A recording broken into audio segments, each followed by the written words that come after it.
তেলের পিঠা। অনেকে আপুই আমার কাছে তেলের পিঠার ক্লাস নিতে চাইছেন। তো আপুদের জন্য আজকের ভিডিওটা।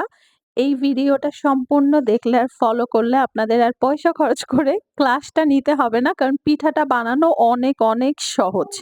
পানির পরিমাণ সহ সবকিছু এক্সাক্ট পরিমাণ, টাইম সহ ভিডিওটা শেয়ার করতেছি। প্রথমেই চালের গুঁড়াটা করে নিব। তো চালের আমি এখানে ১ কাপ পরিমাণে চাল দিয়ে পিঠাটা করব। ১ কাপ পরিমাণে শুকনো চালের গুঁড়া নিয়ে নিয়েছি। সাথে ২ টেবিল স্পুন ময়দা।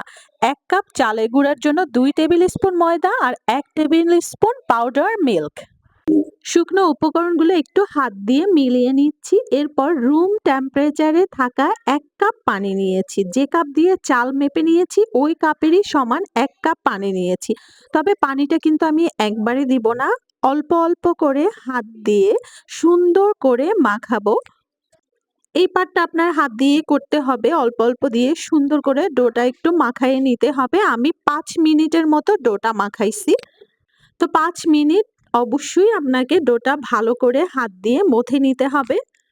আর এখানে আমি ১ কাপ পানি সম্পূর্ণ ব্যবহার করিনি। আমি ১ টিস্পুন পরিমাণে পানি রেখে দিয়েছিলাম এক্সট্রা। এরপরে ভালো করে মথে নিয়ে হাত দিয়ে এরকম একটা স্টিকি ডো হবে। এই ডোটা রেস্টে রেখে দিব মিনিমাম ২ ঘন্টা। আমি ২ ঘন্টা রেখেছি। আপনারা চাইলে আরো বেশিক্ষণ রাখতে পারেন। তবে ২ ঘন্টা রাখতেই হয় যেহেতু শুকনো চালের গুঁড়ি।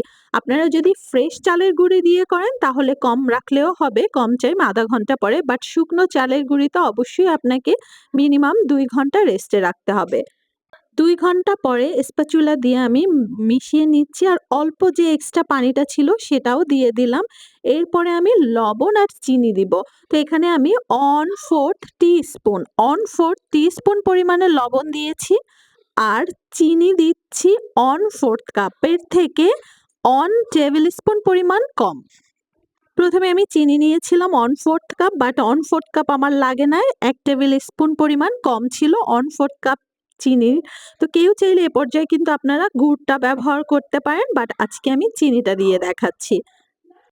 এ পর্যায়ে কিন্তু কোনো এক্সট্রা পানি দিতে হবে না। ভালো করে চিনিটা মিশিয়ে নিতে হবে। এরপরে ভাজার পালা।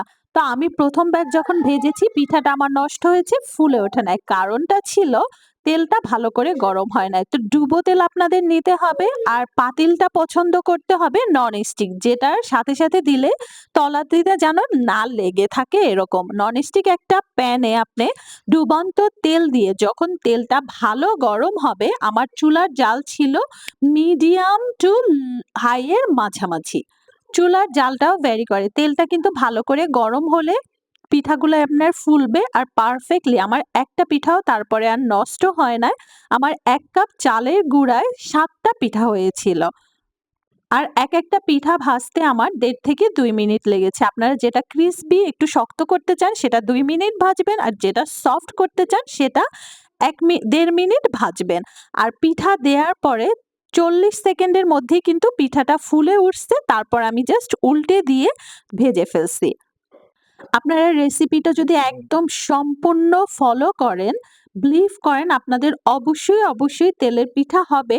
আর যারা, যারা রেসিপি দেখে বানাবেন, পিঠা হলে কমেন্টস করে অবশ্যই, অবশ্যই জানাবেন। তাহলে না ভাল লাগে যে না আপুদের আমার রেসিপি দেখে পারফেক্টলি বানাইতে পারছে।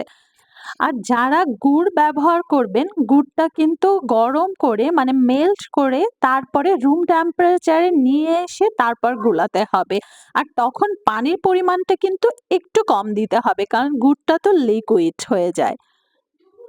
তো ঝটপট শুকনো চালের গুঁড়া দিয়েও পারফেক্টলি বড়া পিঠা বানাতে পারবেন মানে তেলের পিঠা।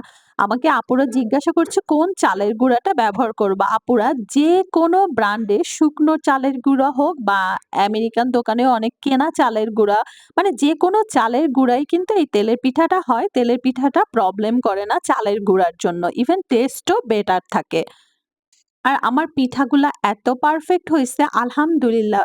তেলের পিঠায় কিন্তু ৪ সাইডে জালি, জালিটা আসে পুরো সেটাও এসেছে ৪ সাইডে একদম জালি নেটের মতো। আর বেশ মজাও হয়েছিল। যারা ক্রিসপি পছন্দ করেন তারা একটু টাইম নিয়ে ভাজবেন আর যারা সফট পছন্দ করেন তারা ভাজার টাইমটা একটু কম দিবেন। তাহলেই দেখবেন পারফেক্টলি হয়ে যাবে। পারফেক্ট তেলের পিঠা।